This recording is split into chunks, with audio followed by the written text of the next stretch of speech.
ఈరోజు liver disease కాలేయ వ్యాధులు కాలేయానికి ఎందుకు ఈ కంప్లైంట్స్ వస్తాయి అంటే కాలేయం కామెర్ల ద్వారా ఒక విధంగా కాలేయం పాడవుతే రెండు వ్యసనాలు అంటే ఓవర్ ఆల్కహాల్ తీసుకోవడం కూడా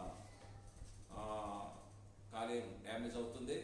అలాగే కొన్ని ఆహార పదార్థాలు అంటే ఆయిల్ ఫుడ్ ఎక్కువ తిన్నవాడికి కూడా ఫ్యాటీ లివర్ పెరుగుతుంటుంది. సరే, లివర్ కంప్లైంట్స్ వచ్చినప్పుడు మనము నెగ్లెక్ట్ చేస్తే చాలా ఇంపార్టెంట్ ఆర్గన్ కాబట్టి ఇది మెయిన్ ఏమవుతుందంటే లివర్ డ్యామేజ్కి దారితీస్తుంది ఎప్పుడు అశ్రద్ధ చేసినప్పుడు.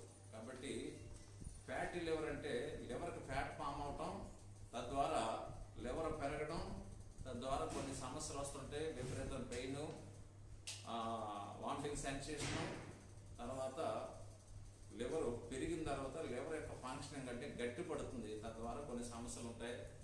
వాళ్ళకి ఒక్కొక్క పేషెంట్కి ఒక్కొక్క బాధ ఉంటుంది. కాబట్టి ఫ్యాటీ లివర్ కూడా శ్రద్ధ చేయకూడదు. ఇక ఆల్కహాల్ తీసుకున్న వాళ్ళకి లివర్ సిరోసిస్ అంటే లివర్ పుండు పడుతుంది. ఈ పుండు పడ్డ లివరు అశ్రద్ధ చేయడం వల్ల ఒక్కొక్కసారి క్యాన్సర్ దారితీస్తుంది. ఇది కూడా ప్రమాదమే. అలాగే కొన్ని రకాల కామెర్ల వ్యాధులు ABCED,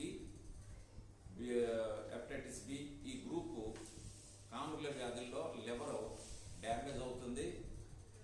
దాన్ని ఇన్ టైంలో మనం తగ్గించుకోకపోతే అంటే సరైన చికిత్స తీసుకోకపోతే లివర్ డ్యామేజ్ అవుతుంది. అది చివరికి మరణానికి దారితీస్తుంది. కాబట్టి కాలేయ వ్యాధుల్ని ఎప్పుడు అశ్రద్ధ చేయకూడదు. మనిషికి జ్వరం వచ్చినప్పుడు ఆకలి తగ్గిపోతుంది. ఆ టైంలో లివర్ ఫంక్షనింగ్ మందగిస్తుంది.